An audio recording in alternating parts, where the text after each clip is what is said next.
His Abdulla എന്ന് പറയുന്ന ചിത്രത്തിലേക്ക് എത്തുമ്പം ആ സമയത്ത് ഒരുപാട് എഴുത്തുകാരുണ്ട്. എല്ലാവരും പ്രഗത്ഭരായിട്ടുള്ള എഴുത്തുകാരാണ്.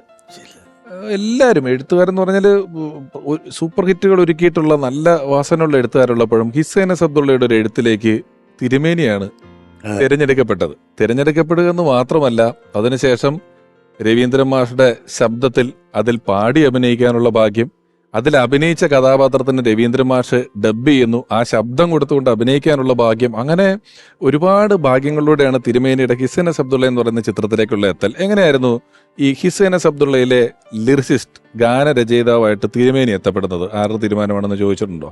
അത് ലോഹിതദാസിൻ്റെ തന്നെയായിരുന്നു.